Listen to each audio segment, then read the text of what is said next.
Assalamualaikum warahmatullahi wabarakatuh. Innal hamdalillah nahmaduhu wa nasta'inuhu wa nastaghfiruh wa na'udzu billahi min shururi anfusina wa min sayyiati a'malina.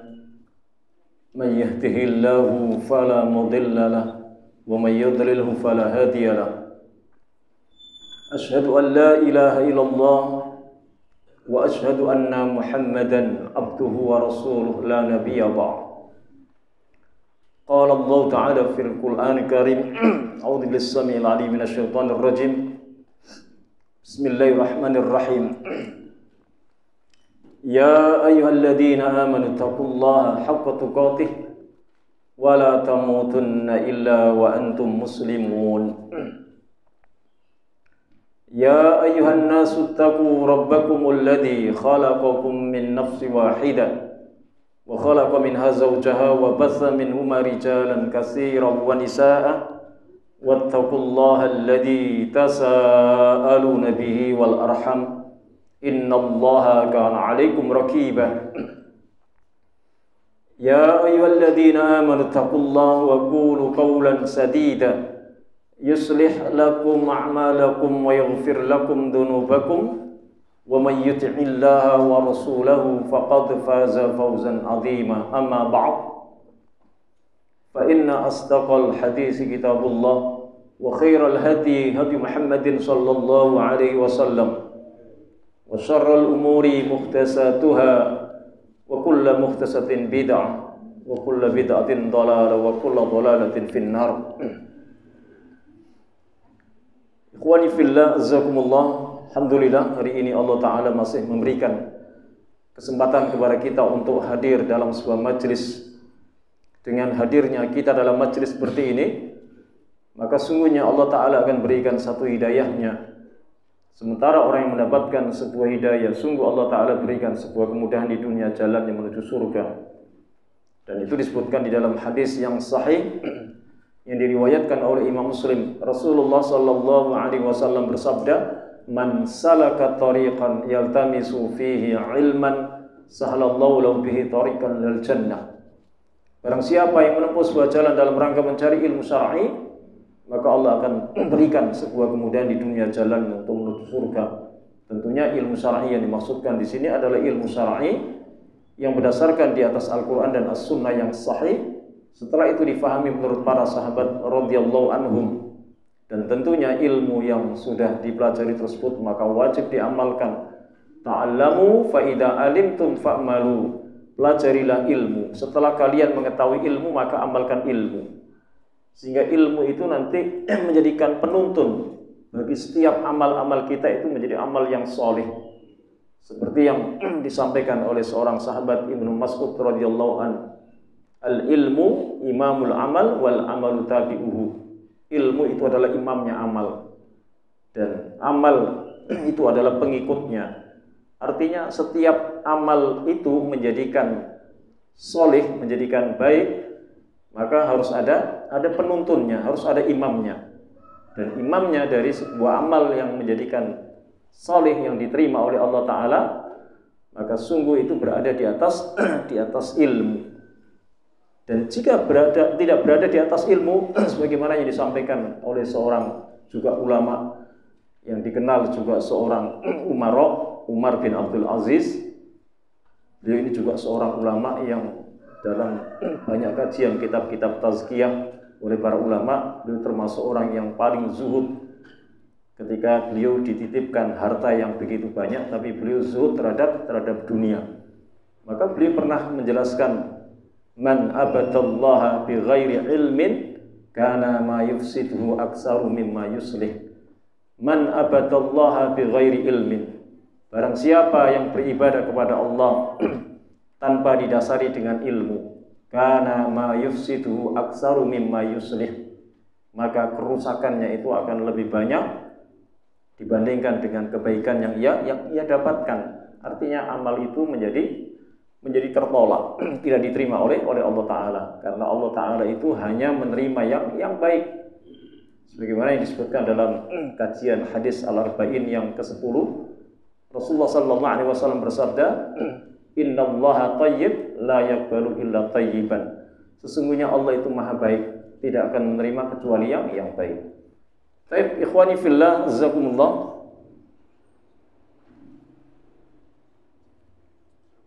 Oh, maju yang lain. Enggak ada ya, suruh biar yang belakang bisa muat. Apa? Jadi maju biar yang belakang nanti kedapatan tempat ya. Baik. Hari ini kita akan melanjutkan kembali dalam kajian kitab Khudh Aqidataka Minal Kitabi Was Sunnah bi Fahmis Sahabah radhiyallahu anhum, yaitu dengan edisi Indonesia, ambillah akidahmu dari Al-Quran dan As-Sunnah yang sahih dengan pemahaman para sahabat radhiyallahu anhum oleh Syekh Jamil Zainu. Dan hari ini kita akan membahas dari pertanyaan yang ketiga tentang judul syirik besar, yaitu pertanyaan yang ketiga ada di halaman 23 kalau antum membawa kitabnya akhi ya. Jadi dalam pertanyaan yang ketiga, apakah syirik itu ada di kalangan umat Islam saat ini? Jadi halaman 23 antum bisa buka. Anda ingatkan kembali yang bawa kitab bisa dilihat. Pertanyaan yang ketiga ini, apakah syirik itu ada di kalangan umat Islam saat ini? Maka dijawab oleh Syekh Jamil Zainu, iya, ada. Dalilnya terdapat dalam firman Allah Ta'ala. Dan itu disebutkan di dalam surat Yusuf ayat 106. Allah Ta'ala berfirman, A'udzu billahi minasyaitonir rajim, wa ma yu'minu aktsaruhum billahi illa wa hum musyrikun. Dan sebagian besar dari mereka tidak beriman kepada Allah, melainkan dalam keadaan mempersekutukan Allah dengan sembahan-sembahan lain. Lalu juga disebutkan di dalam sebuah hadis yang sahih, hadis yang diriwayatkan oleh Imam Tirmidzi. Rasulullah sallallahu alaihi wasallam bersabda, "La taqumus sa'atu hatta talhaqa qabailu min ummati bil musyrikin wa hatta ya'budul awsan." Hari kiamat tidak akan tiba sampai beberapa suku di antara umatku bergabung dengan orang-orang musyrik dan hingga mereka menyembah berhala yang disembah oleh orang-orang musyrik itu. Ikhwani fillah, azzakumullah. Dua dalil yang dihadirkan oleh Syekh Jamil Zainu ini adalah sebuah kenyataan ya, bahwasanya apa yang terjadi pada umat Islam ya sebenarnya tidak saja sekarang, mulai dari zaman dulu sampai sekarang, maka ada di kalangan ya umat Islam itu masih melakukan kesyirikan. Dan ketika melakukan kesyirikan, maka sebagai bentuk kesyirikan itu dari berbagai tempat itu berbeda-beda. Tetapi intinya sama, adalah melakukan kesyirikan, menyamakan sembahan selain Allah, menyamakan selain Allah itu dengan Allah dalam rububiyahnya, uluhiyahnya, dan asma wa sifatnya. Maka intinya ini sama, tapi kemudian berbagai model dalam sebuah kesyirikan ini ada di mana-mana. Bahkan ketika di Indonesia ini pun kesyirikan itu ada di kalangan umat Islam, itu berbagai macam kesyirikan ya, antara daerah yang satu dengan daerah yang lain itu berbeda. Ya, tapi intinya sama. Ya, dari jenis kesyirikan itu adalah syirik di dalam rububiyah. Artinya apa? Syirik di dalam rububiyah, bahwasanya masih ada di kalangan kaum muslimin yang meyakini tentang adanya kekuatan seperti menciptakan, menghidupkan, mematikan, memberikan rizki, menurunkan hujan, dan lain sebagainya, disematkan kepada selain Allah Ta'ala. Seperti ya contoh ketika masih banyak di antara kaum muslimin ini yang mendatangi para arraf, para kahin, ya, para arraf, para kahin, lalu minta untuk diramalkan tentang nasibnya. Ini kan sudah banyak dijelaskan di dalam penjelasan kitab-kitab kajian akidah.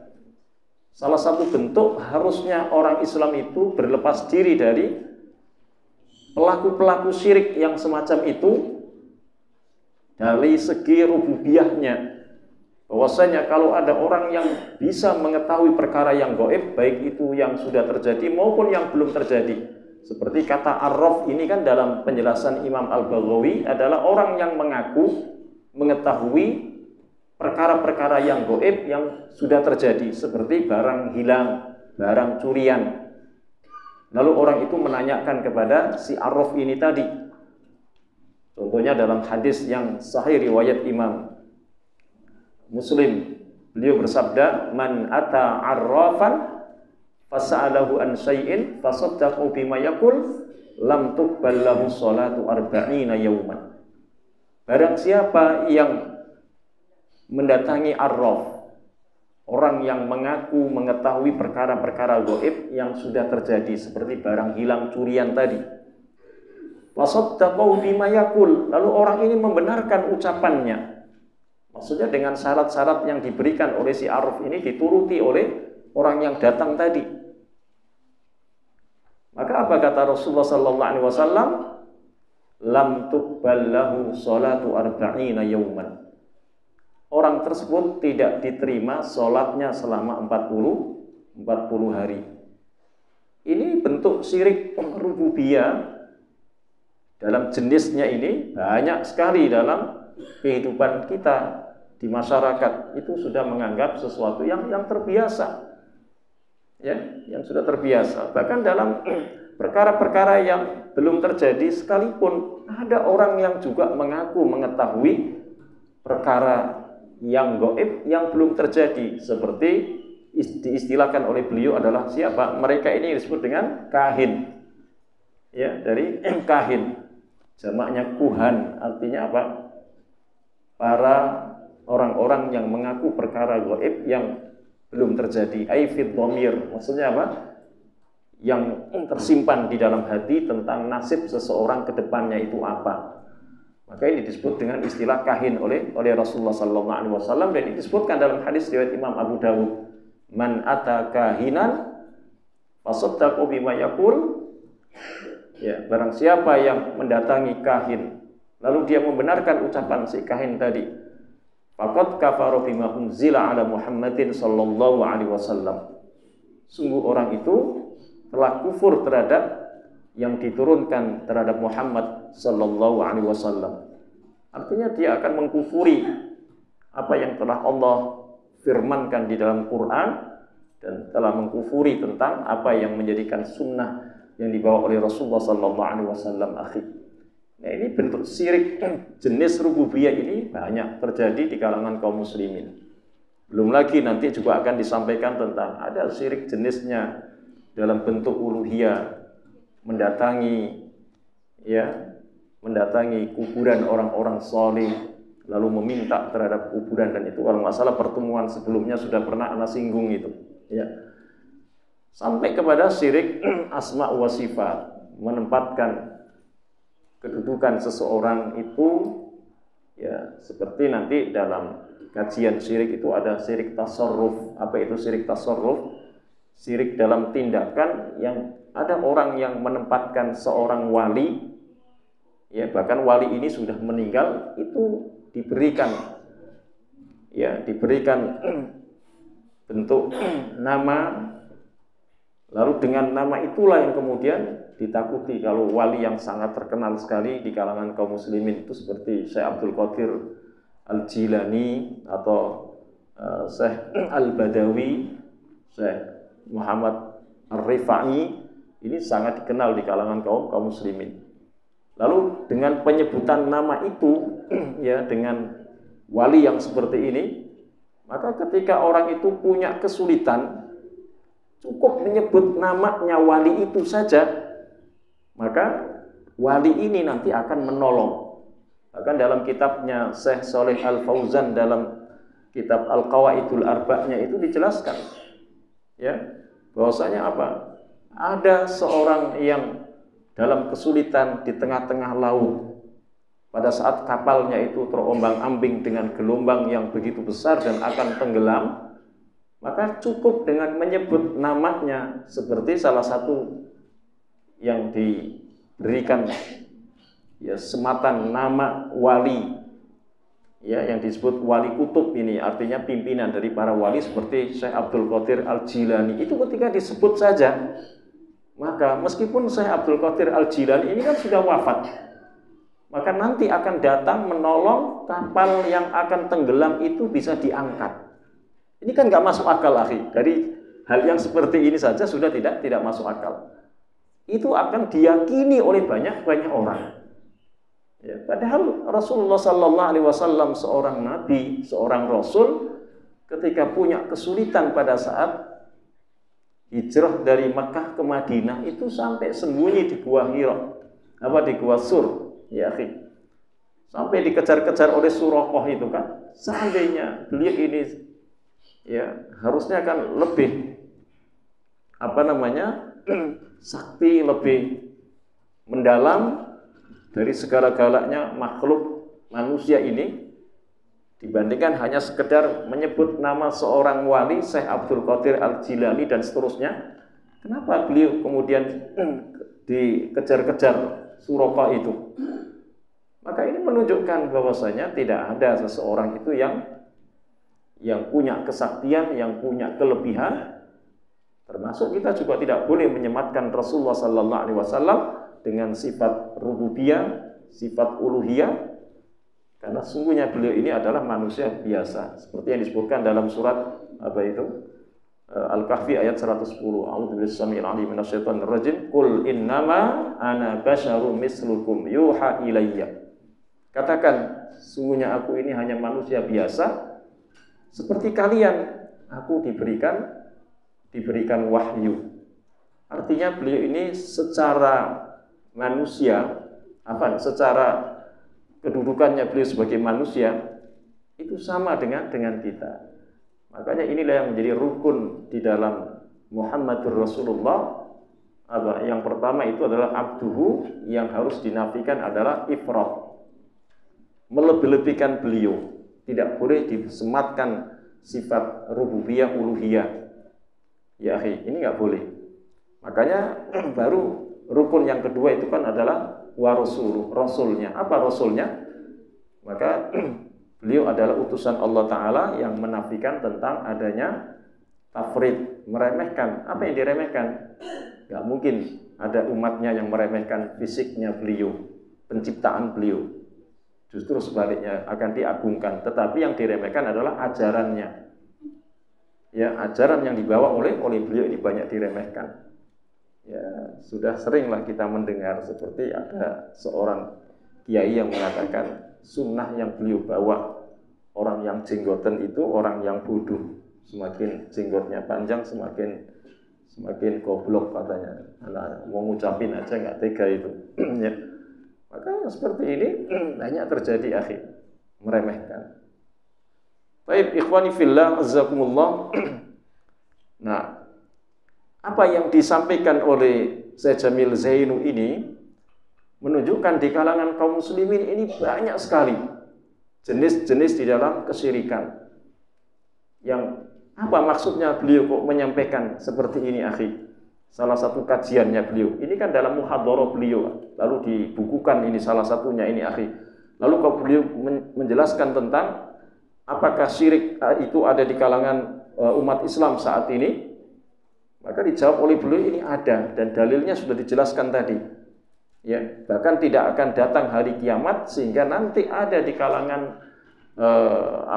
qabail min ummati, ya, kelompok-kelompok, kabilah-kabilah dari umatku itu nanti bil musyrikin, bergabung dengan orang-orang musyrik. Ya, bergabung dengan orang-orang musyrik. Artinya apa? Mereka terkena subhatnya terhadap orang-orang yang melakukan kesyirikan.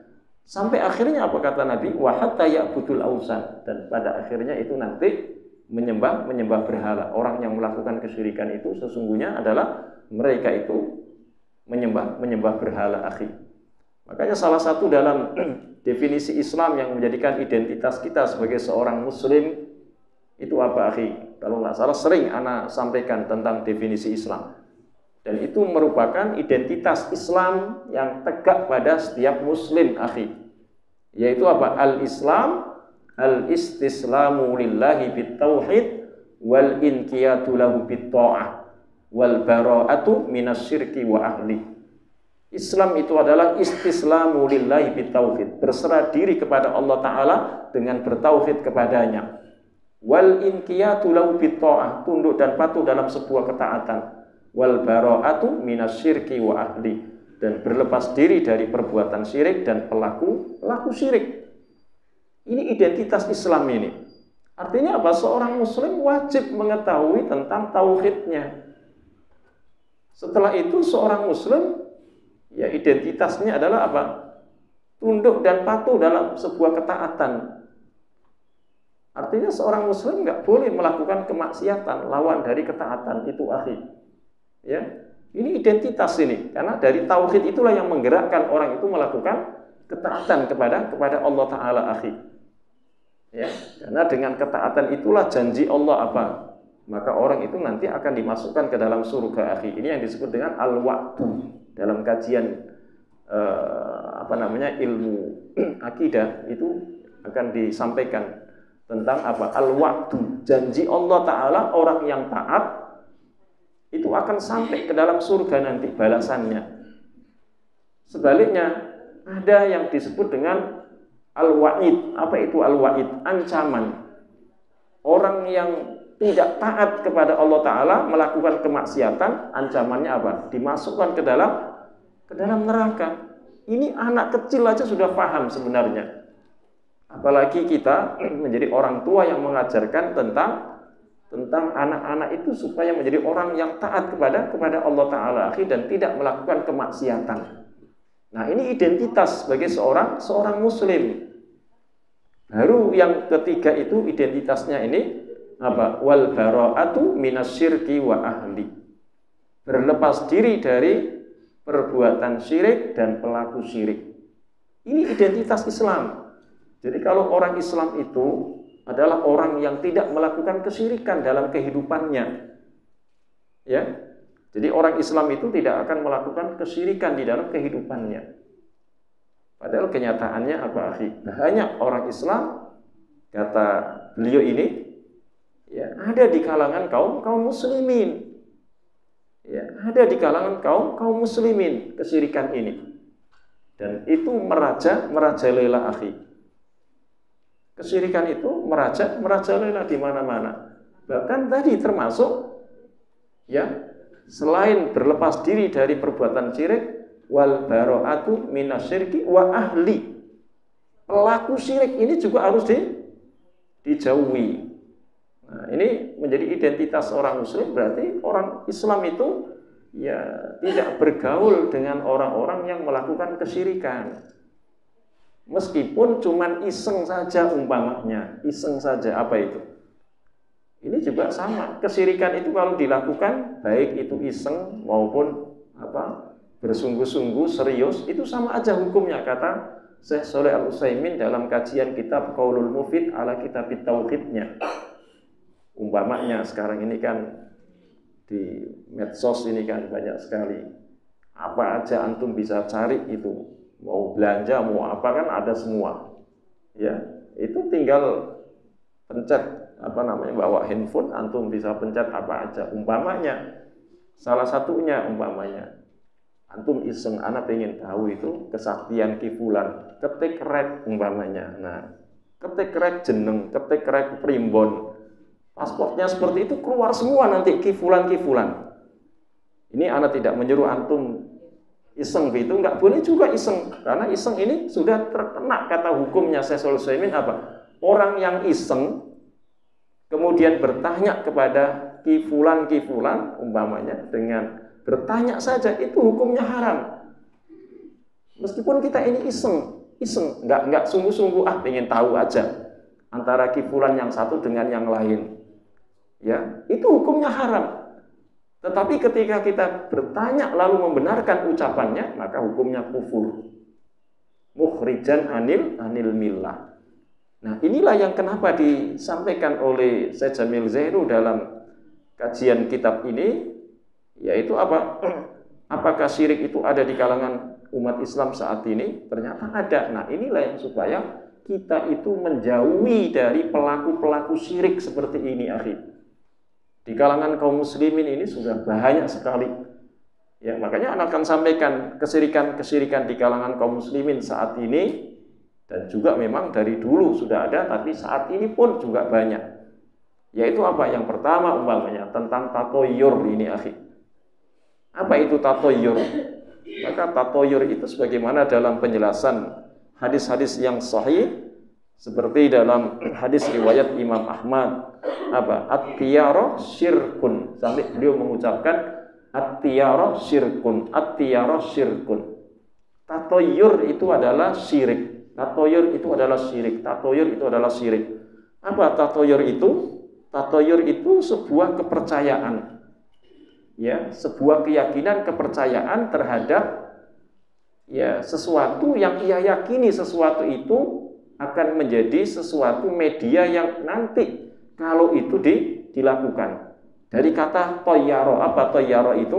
Burung. Maka orang-orang jahiliyah dulu itu menerbangkan burung, umpamanya yang disebutkan dalam hadis itu, ketika disebut dengan sa'ih. Apa itu sa'ih? Terbangnya ke kanan burung itu ketika diterbangkan, maka diyakini dengan kepercayaannya akan beruntung, mujur nanti nasibnya. Ketika disebutkan tentang burung itu diterbangkan, tapi diistilahkan barih. Barih itu terbang ke arah kiri, tidak kanan. Maka nanti orang itu meyakini kepercayaannya akan sial nasibnya nanti. Begitu juga dengan ketika diterbangkan itu natih. Natih itu diterbangkan, kok burung ini terbang ke atas atau ke depan. Maka orang ini juga meyakini, wah itu nanti bakal beruntung. Tapi sebaliknya ketika diterbangkan itu kok menjadi qaid. Qaid itu artinya ke belakang. Burung itu ke belakang atau dia nggak mau terbang. Maka keyakinan itu nanti orang yang tatoyur ini, maka nasibnya nanti bakal sial. Dan itu sekarang ada banyak ya keyakinan seperti itu. Bahkan sampai ketika ada nomor rumah itu nomor 13, ya, kemudian hotel tingkat 4 itu nggak ada. Antum coba cari hotel tingkat 4 itu, nggak pernah ada, akhi. Langsung dilompat dari 3 kemudian 5, nggak ada dikasih nama 4 itu. Jadi setelah 3 itu langsung 5, 4 nggak ada. Coba antum cari, hampir nggak ada. Coba cari sampai botak ya antum, kayaknya nggak bakal ketemu itu, akhi. Dan di Indonesia ini masih keyakinan itu dipegang erat itu, akhi. Tatoyur seperti itu, ya. Bahkan ketika ada orang yang bepergian hari tertentu, hari Selasa itu terutama itu, akhi. Hari Selasa itu diyakini akan mendatangkan kesialan. Itu sampai saat ini banyak orang-orang yang melakukannya, akhi. Termasuk dalam pernikahan itu bulan Dzulqa'dah ini hampir dihindari, akhi. Ya, hampir dihindari bulan Dzulqa'dah ini. Antum bisa tanya para penghulu itu. Kalau bulan Dzulqa'dah ini orang nikah sedikit, hampir ya ada sih ada. Cuman yang nggak percaya itu. Kalau yang mereka percaya dengan adanya tatoyur ini, bulan Dzulqa'dah itu nggak ada yang menikah. Kalau yang bagus itu kemarin Syawal itu. Nah, nanti Zulhijjah itu baru rame lagi itu biasanya itu. Nah, ini. Bahkan kepercayaan menikahkan dalam satu keluarga nggak boleh 1 tahun, itu 2 kali. Ada yang seperti itu. Jadi banyak bentuk tatoyur seperti ini di masyarakat luar biasa. Bahkan kupu-kupu yang masuk ke dalam rumah itu, wah ini bakal ada tamu sebentar lagi ini, ya kan? Bakal ada tamu, ada burung gagak di atas rumahnya. Nah, sebentar lagi ada orang yang meninggal ini. Siapa ini? Wah, yang lain udah panik itu biasanya. Ini tatoyur semuanya ini akhi. Ya, tatoyur yang seperti ini. Maka bentuk tatoyur ini, maka apa yang disampaikan oleh para ulama ya dalam nukilan hadis-hadis yang sahih, maka tatoyur ini adalah perbuatan syirik. Karena apa? Meniadakan ya rasa bentuk tawakal kepada Allah Ta'ala akhi. Jadi orang yang melakukan tatoyur ini kenapa jatuh kepada perbuatan syirik? Maka salah satunya dalam kitab Fathul Majidnya oleh Syekh Abdul Rahman Al-Utsyaikh ketika mensyarahkan kitab Tauhidnya Syekh Muhammad bin Abdul Wahab At-Tamimi, karena orang itu nanti akan meniadakan ya tentang adanya rasa tawakal kepada Allah Ta'ala akhi, ya, dan bergantung kepada selain Allah Ta'ala dengan istilah kesialan terjadi ini, kesialan terjadi itu. Bahkan termasuk ya bangun rumah itu ya konsultasinya kepada Feng Shui itu. Nah, itu kan ada. Ini kan aneh, orang Islam masih percaya dengan Feng Shui, letaknya kamar ya dengan kamar mandi, dengan dapur dan lain sebagainya. Itu harus dikonsultasikan dengan Feng Shui itu akhi. Ya kalau rumahnya tanahnya besar, kalau rumahnya tipenya RSSSS itu akhi ya. Nah itu rumah sangat sempit, sangat susah selojoran. Nah itu kan repot nanti ngaturnya seperti apa. Bahkan developer orang-orang kafir itu ketika bangun rumah supaya kita orang Islam menjadi pembelinya itu nggak kaya-kaya, makanya mereka apa? Menyalurkan dari kamar mandi itu supaya lewat tamu akhi ininya. Kan kamar mandi itu kan di belakang. Supaya aliran air itu ya diyakini dengan Feng Shui itu, maka dialirkan di ruang tamu. Ya bawah, maksudnya di bawahnya ini. Maka itu nanti orang yang beli itu nggak akan kaya, supaya dia sendiri yang kaya terus, developer itu. Itu sampai seperti itu akhi. Karena anak punya jamaah yang memang bekerja di developer itu. Dan antum bisa dengan keyakinan itu kenapa antum diem aja, antum ini bisa terkena juga nanti. Karena bentuk ta'awun juga yang seperti itu. Coba sekali-kali antum belokin begitu yang kemana begitu. Sekali-kali antum pengen tahu dimarahin nggak sama bos antum, bilang begitu. Karena antum membiarkan seperti itu dan antum tidak pernah mengingkari, antum khawatir ini terkena bentuk ta'awun, dan begitu. Termasuk arsitek yang membangun kemudian nggak mau memberikan nama nomor 4 tadi itu, tingkat 4 itu, makanya bisa terkena bentuk ta'awunnya itu tadi. Ya, karena kata Syekh bin Baz dalam Fatwa Muhimmahnya, orang yang ikut terlibat dalam sesuatu perkara-perkara mungkar maka terkena dalam surat Al-Maidah ayat yang kedua, wala ta'awanu 'alal ismi wal 'udwan. Nah ini, ikhwani fillah azakumullah. Baik, nah ini tatoyur ini banyak terjadi akhi di kalangan kaum muslimin. Apalagi di kalangan kaum muslimin kesyirikan ini, maka seperti ya orang itu meyakini adanya istilah sedekah bumi akhi. Nah, sedekah bumi ini banyak. Orang itu meyakini dengan adanya sedekah bumi ini. Kalau memang orang dari Jawa akhi ya, itu biasanya kalau orang itu mau nanam padi dan lain sebagainya, itu kan ada istilah wiwit. Ya, atau kalau orang itu punya hajat tertentu, maka harus nyuguh. Apa itu nyuguh? Maka menghadirkan sesajen supaya supaya tidak terkena bahaya yang ia akan dapatkan. Termasuk orang itu hajatan, harus ada suguhannya di bawah pohon tertentu. Ya biasanya, kalau enggak nanti itu bisa berkurang itu yang namanya nasi hajatan dan lain sebagainya, pernikahan biasanya kan itu biasanya. Maka itu sering terjadi, bahkan di orang Sunda ini juga ada istilah karuhun itu. Orang Sunda ini barangkali ada ini karuhun ini, orang yang meninggal yang sudah lama atau mungkin masih baru, maka minimal dalam setahun sekali itu menyuguhkan makanan kesukaan orang yang sudah meninggal itu di pojok rumah biasanya. entah itu kopi, biasanya 7 rupa biasanya, ya jajanan ini itu dan lain sebagainya, akhi. Maka ini sebuah kesyirikan yang terjadi di kalangan kaum muslimin.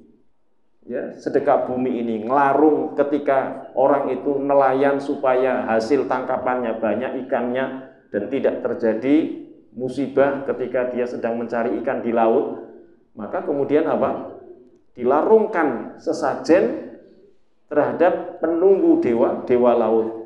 Dan anehnya ini terjadi ketika seorang ustadz, bahkan seorang kiai mendoakan sesajen itu, coba. Jadi itu didoakan.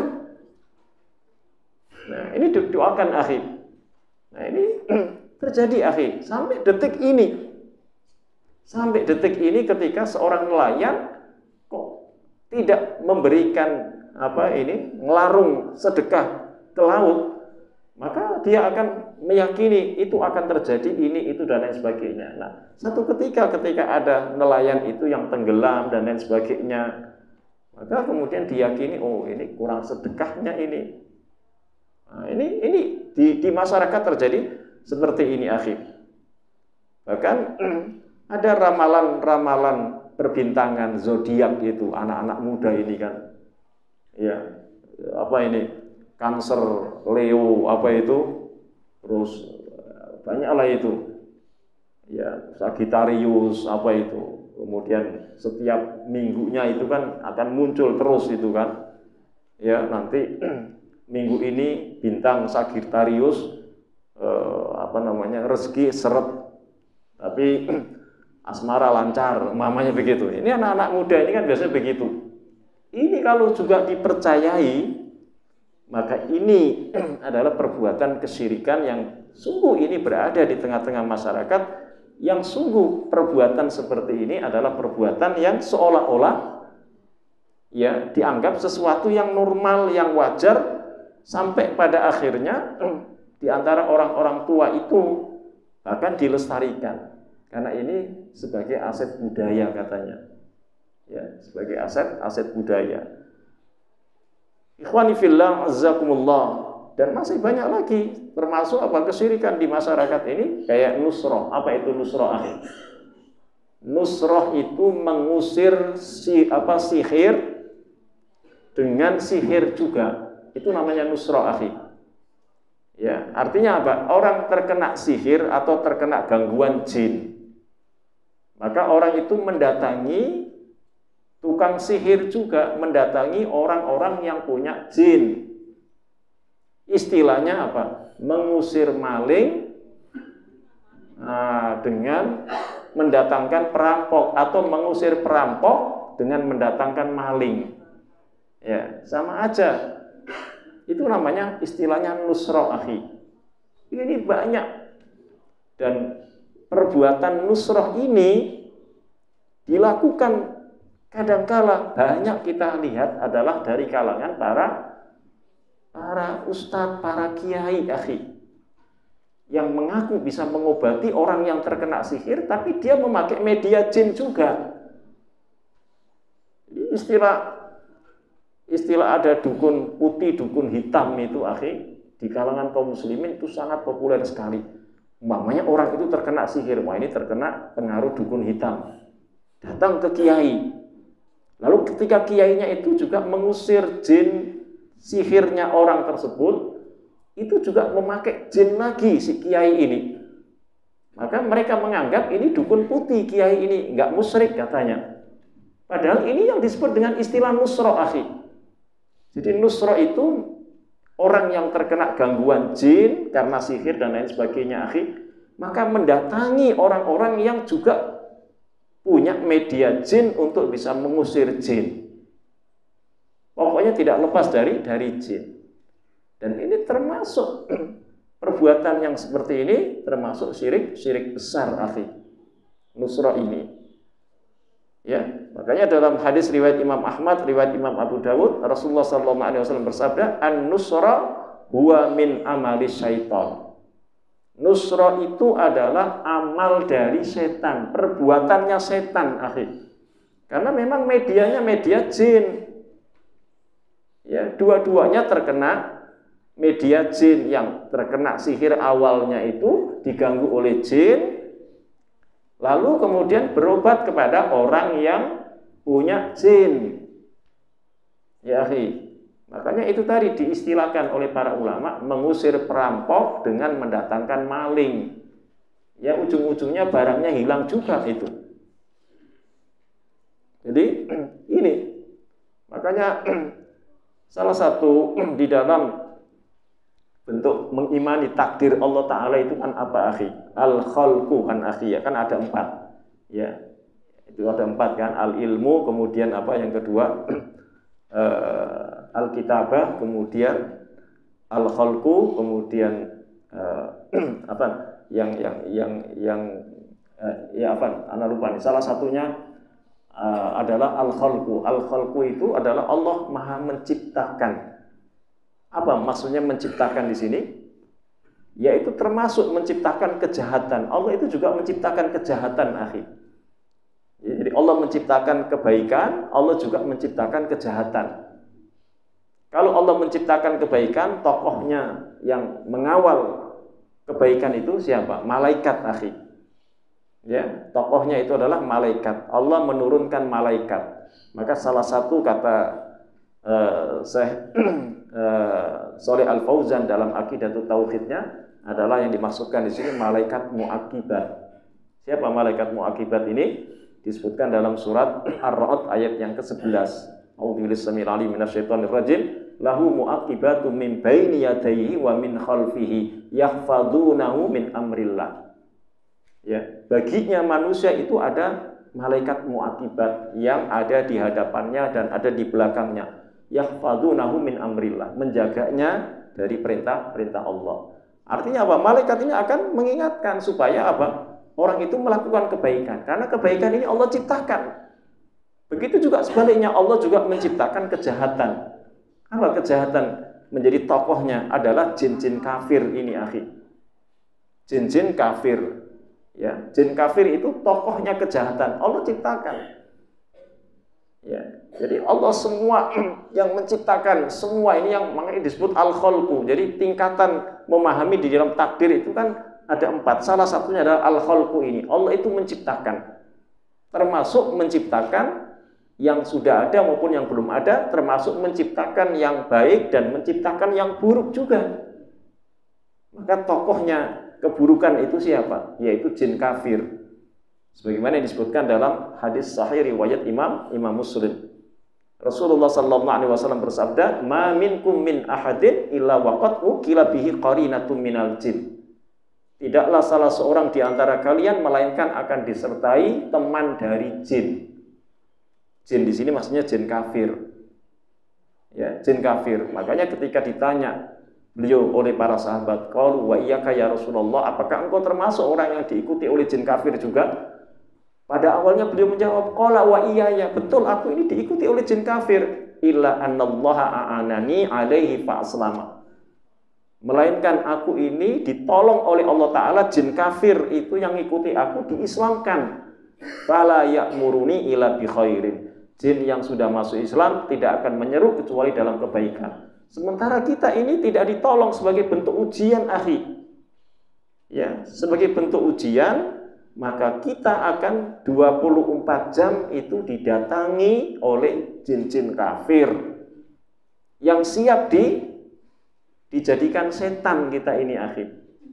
Ya, setan itu apa maknanya coba? Setan itu kan dari kata satona. Maknanya ba'uda anil khair, jauh dari kebaikan. Ya, akhi. Dan memang akan dijauhkan dari kebaikan. Jadi kalau kita itu jauh dari kebaikan, maka kita menjadi setan, akhi. Nah, itu naudzubillah min dzalik. Makanya secara istilah kata Al-Alama Ibnul Qayyim Al-Jauziyah, setan itu adalah kullu syai'in alladhi ya'suna ila Allah Ta'ala minal jinni wal insi. Setan itu adalah setiap sesuatu yang bermaksiat kepada Allah Ta'ala, baik itu dari golongan jin maupun manusia. Berarti pada saat kita itu bermaksiat, termasuk kemaksiatan, kesyirikan, maka pada saat itu kita sudah menjadi setan, akhi. Sudah menjadi setan. Dan kesyirikan itulah yang tujuan utama jin-jin kafir supaya kita melakukannya. Sebuah kesyirikan. Nanti aku buka itu dalam surat Ibrahim ayat 22, akhi. Ya, nah, sampaikan sedikit ini, akhi, karena ini bagian kenapa umat Islam ya masih banyak melakukan kesyirikan, maka yang menjadi biang keroknya itu adalah jin-jin kafir ini, akhi. Makanya kalau dalam kajian kitabnya beliau ini kalau nanti lanjutannya kitab ini kan kitabnya beliau juga yang lain itu, yaitu apa? Kitab Minhajul Firqatin Najiyah wa Tha'ifah Al-Mansurah. Jalan golongan manhaj, ya, jalan golongan yang selamat dan golongan yang mendapatkan pertolongan dari Allah Ta'ala. Maka kata Syekh Jamil Zainu, musuhnya tauhid itu siapa? Setan, jin-jin kafir, akhi. Jadi musuh tauhid yang pertama, yang paling utama itu adalah jin-jin kafir. Yang dimaksudkan setan itu adalah jin kafir. Makanya dalam surat Fatir ayat 6 itu Allah Ta'ala berfirman, inna syaitana lakum aduwwun fattakhiduhu aduwwan. Sesungguhnya setan itu bagi kalian musuh, maka jadikanlah setan itu sebagai musuh kalian. Jadi musuh kita itu bukan siapa-siapa, akhi. Musuh kita itu setan, maksudnya jin kafir ini, akhi. Nah, dalam surat Ibrahim ayat 22 itu dijelaskan oleh Allah Ta'ala, akhi. Ya, ayat 22 bisa dibuka itu Ibu ya. Mungkin anak sampaikan ini ayat ini karena ini kalau perlu kita hafal.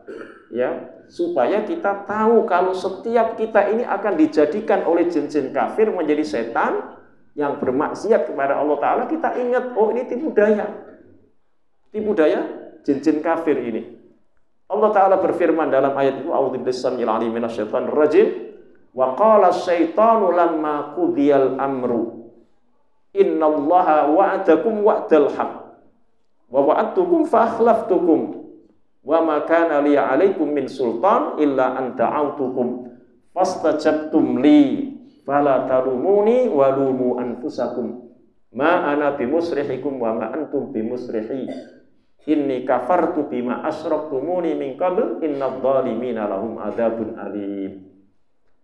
Wa qala syaitan, dan berkatalah setan. Siapa maksud setan di sini? Kata Al-Alama Ibnu Qayyim Al-Jauziyah adalah jin-jin kafir. Lamma qudiyal amru, tatkala perkara di akhirat itu sudah diputuskan. Siapa yang masuk surga, siapa yang masuk neraka. Nah, jin kafir itu nanti akan berpidato di depan manusia-manusia yang ketika di dunia itu dijadikan setan. Dijadikan orang yang melakukan kemaksiatan kepada Allah Ta'ala, akhi. Termasuk kemaksiatan yang berat itu adalah melakukan kesyirikan, kekufuran ini. Lalu jin kafir itu akan berpidato di depan manusia yang jadi setan itu tadi. Ketika sudah diputuskan siapa yang masuk surga, siapa yang masuk neraka, jin kafir dengan manusia yang menjadi setan itu akan masuk neraka. Ya, sehingga jin kafir itu berkata, innallaha wa'adakum wa'dal haq. Sesungguhnya janji Allah itu janji yang benar. Wa wa'adtukum fa akhlaftukum. Janjiku kepada kalian aku ingkari. Apa itu? Jadi nanti jin kafir itu nanti akan mengingkari janjinya. Ketika menggoda kita di dunia ini kan diojo-ojoi supaya apa? Kita melakukan kesyirikan dengan ya istilahnya tadi aset budaya. Kemudian ini apa menjadi apa istilahnya ya melestarikan budaya leluhur kita ya, pokoknya bermacam-macam. Ketika ada orang melakukan kesyirikan ini sudah dari dulu bapak-bapak kita ya, orang tua kita itu sudah biasa meyakini ada kupu-kupu masuk bakal ada tamu ya, ngelarung sesajen itu sudah biasa ya. Ini biasanya dengan istilah-istilah seperti itu, akhir. Ya, itu akan dibisikkan begitu. Nah, apa? Wa wa'adtukum fa akhlaftukum, kata si jin kafir ini, janjiku kepada kalian nanti ketika di akhirat itu nanti aku akan ingkari. Sehingga jin kafir mengatakan, maka naliya alaikum min sultan ila anta'autukum. Aku ini tidak berkuasa semasa di dunia kecuali aku ini hanya menggoda kalian saja. menjadikan kalian itu orang-orang yang melakukan kesyirikan, kebid'ahan, kemaksiatan, laki-laki dengan perempuan yang tidak ada aturan-aturannya dan lain sebagainya, lalu sampai melakukan perzinahan dan lain sebagainya, umpamanya begitu. Ya, itu nanti aku ingkari, wa wa'atukum fa akhlaftukum maka naliya alaikum min sultan illa anta utukum. Aku ini dulu tidak punya kekuasaan sedikit pun kepada kalian, hanya menggoda saja. Fastajabtum li. Nah ini ucapannya jin kafir itu nanti mengatakan apa? Fastajabtum li. Kenapa kalian ikuti ajakanku, godaanku semasa di dunia itu? Tapi nanti jin kafir ngomongnya nanti. Tapi oleh Allah Ta'ala sudah dibeberkan. Sehingga jin kafir itu berlepas diri.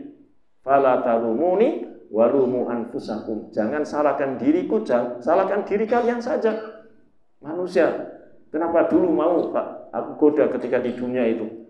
Ma ana bimusrihikum wa ma antum bimusrihi. Nah ini, aku tidak bisa menolongmu dari jeratan masuk neraka, kamu juga nggak bisa menolong aku dari jeratan masuk neraka ini. Sehingga ucapan terakhir yang dibahasakan oleh Allah Ta'ala, jin kafir itu mengatakan apa? Inni kafartu bima asyraktumuni min qabl. Sesungguhnya aku dahulu tidak pernah membenarkan kalian menyekutukan aku dengan Allah. Melakukan kesyirikan, nggak pernah membenarkan. Itu nanti jin kafir akan mengingkari, tapi di dunia dia justru ngajak akhir. Ini kan kalau istilah orang saking keselnya kan akan mengatakan apa? Putu kupret, bener-bener ini kan begitu istilahnya kan. Di sini dia ngojok-ngojokin, nanti di akhirat dia ngingkari itu. Nggak pernah aku.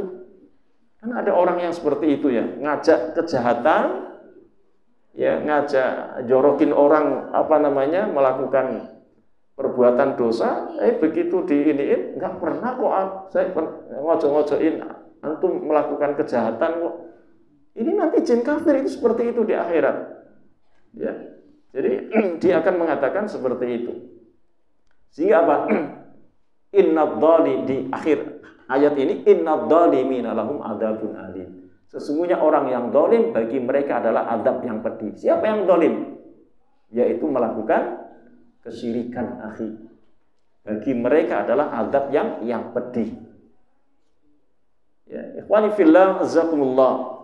Nah, ini sebenarnya tujuan kenapa ya kesyirikan ini terjadi, maka biang keroknya ya menjadi tokohnya itu adalah jin-jin kafir ini akhi. Dan jin-jin kafir ini sesungguhnya mereka ya tidak henti-hentinya. Bahkan dalam kajian kitabnya Al-Alama Ibnul Qayyim Al-Jauziyah dalam kitab Maqaidus Syayatinnya, itu beliau menjelaskan tentang jin-jin kafir itu jauh lebih sabar untuk menggelincirkan kita melakukan kesyirikan dibandingkan kita menjadi orang yang sabar untuk dalam ketaatan akhi. Bisa kita bayangkan akhi, orang yang melakukan ibadah itu kan butuh sabar akhi. Bahkan ketika orang itu tidak melakukan kesyirikan, ya itu butuh kesabaran juga kan akhi. Maka jin kafir itu jauh lebih sabar lagi, dia nungguin kita itu meleng untuk melakukan kesyirikan. Satu contohnya ini akhi. Satu contohnya syirik kecil ini akhi yang banyak terjadi ketika Rasulullah SAW menjelaskan apa itu akhi syirik kecil, yaitu jenis syirik kecil yang khafi, yaitu riya dan sum'ah itu. Maka dua perbuatan syirik ini sepertinya memang sulit kita hindari akhi. Makanya sampai-sampai Syekhul Islam Ibnu Taimiyah dalam kajian kitab Tazkiyahnya, maka kita disuruh tasbih. Tasbih itu punya ketetapan, kekuatan untuk tidak melakukan perbuatan riya dan sum'ah akhi. Ya, karena apa? Perbuatan riya ini jin kafir itu memang paling senang untuk melakukannya, karena ini akan menghilangkan amal-amal itu sama sekali di hadapan Allah akan hilang. Bahkan riya itu kalau dilakukan 100% itu bisa menjadi syirik besar. Riya itu kan syirik kecil akhi dalam kajiannya akhi.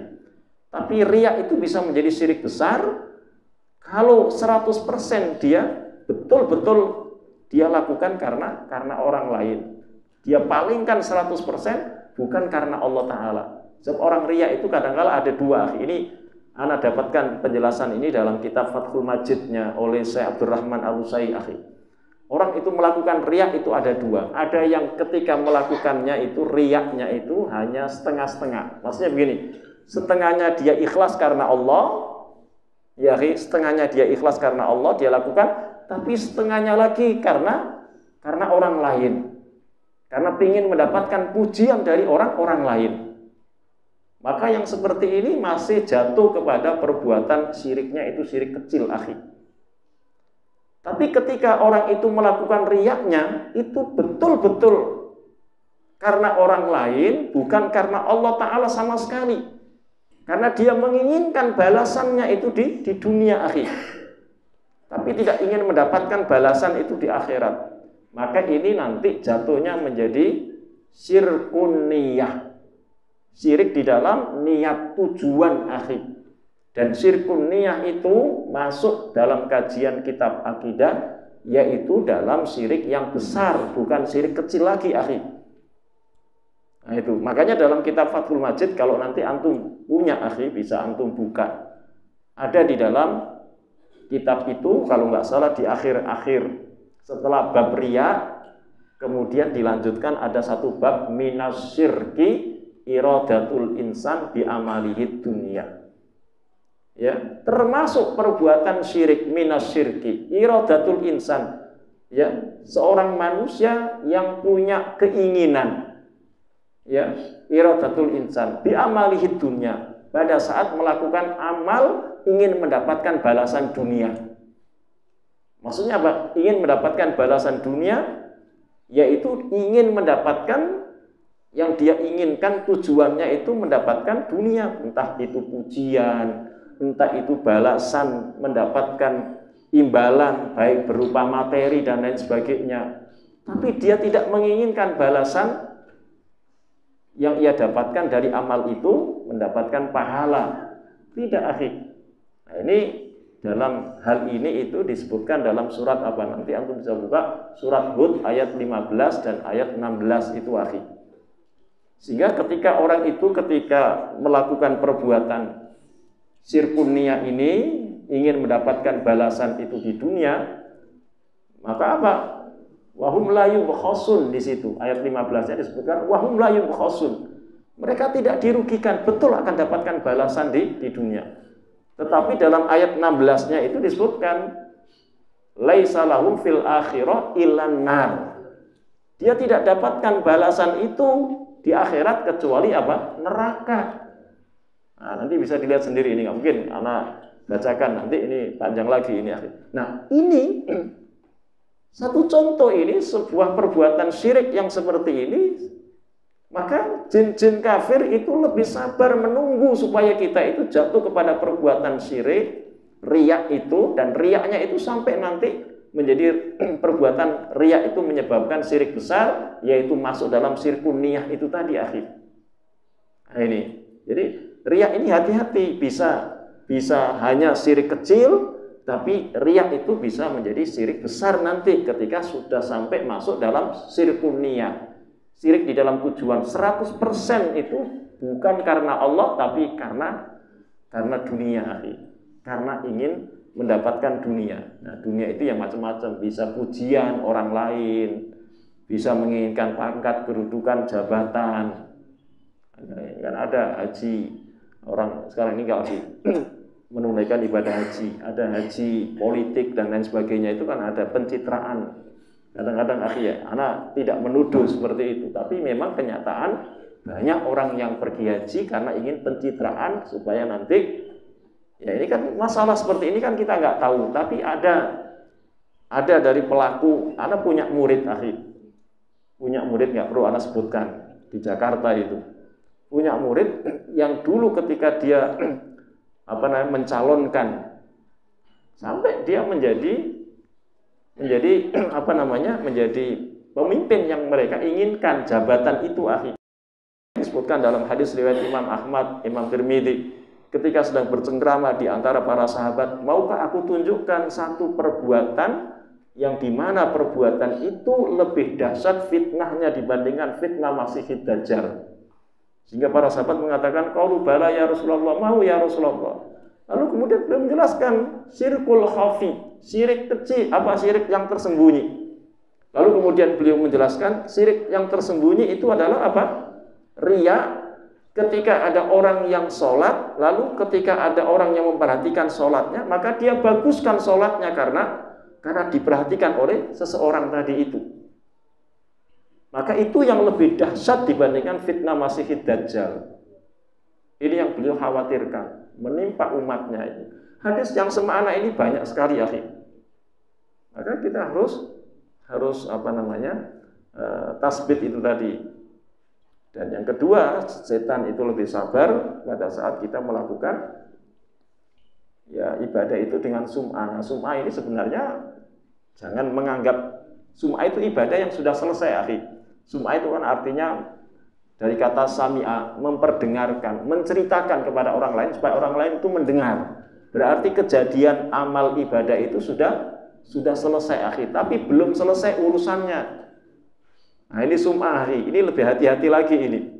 Kalau riak kan pada saat dia jalankan pada saat itu, lalu kemudian dia minta perhatian orang lain, atau memang tujuannya supaya mendapatkan balasan dunia tadi, akhi. Tapi kalau yang sum'ah ini, ibadahnya sudah selesai, tapi apa? Diceritakan kepada orang lain. Nah, diceritakan kepada orang lain. Namanya ini, ya. Ya, kita ini kan zamannya ya medsos seperti ini kan, akhi, pinter-pinternya kita supaya tidak terjerumuskan begitu.